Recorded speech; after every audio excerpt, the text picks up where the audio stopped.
It was the early 90s in a small old conference room where the names of titans were being clashed together.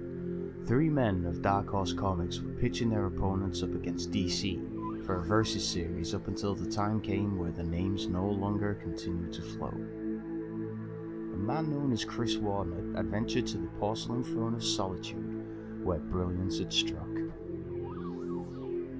Chris Warner literally went, "Here, hang on," and little did he know that this slight realization would lead to one of the largest series of horror and action comics to date, Aliens vs. Predator. Chris immediately shared this idea with his companions, Mike Richardson and Randy Stradley. At first they could not believe that this concept had not actually been brought forward before.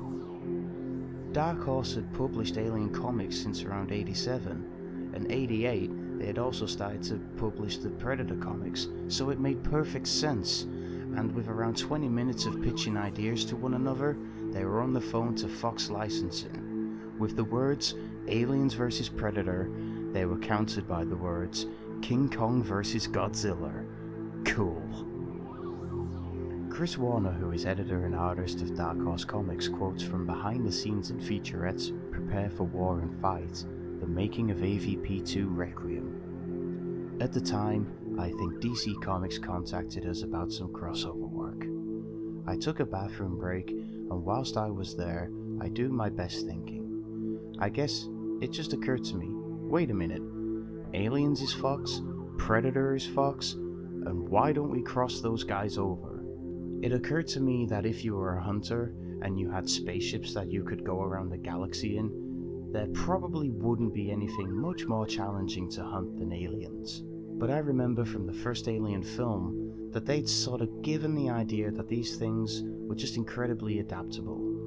So I thought, well, wouldn't it be great if you were like hunting lions or something? If you could hunt them at the North Pole or at the bottom of the ocean? Or in other words, if the predators could take these things and put them in any other environment?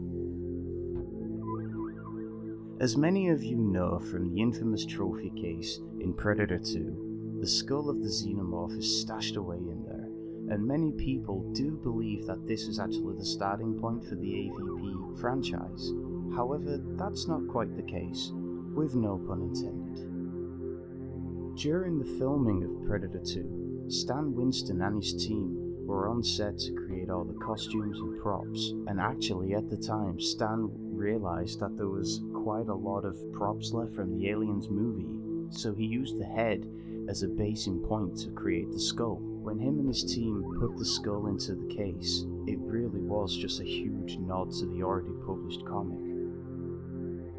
For all of you hardcore fans out there, this is a real good side note. During the commentary in Predator 2, Jim and John Thomas themselves actually say that having that xenomorph skull stashed away in there, just giving that little detail, it really gave birth to the AVP franchise. The AVP series has now branched out into a variety of media, including comics, novels, movies, and games.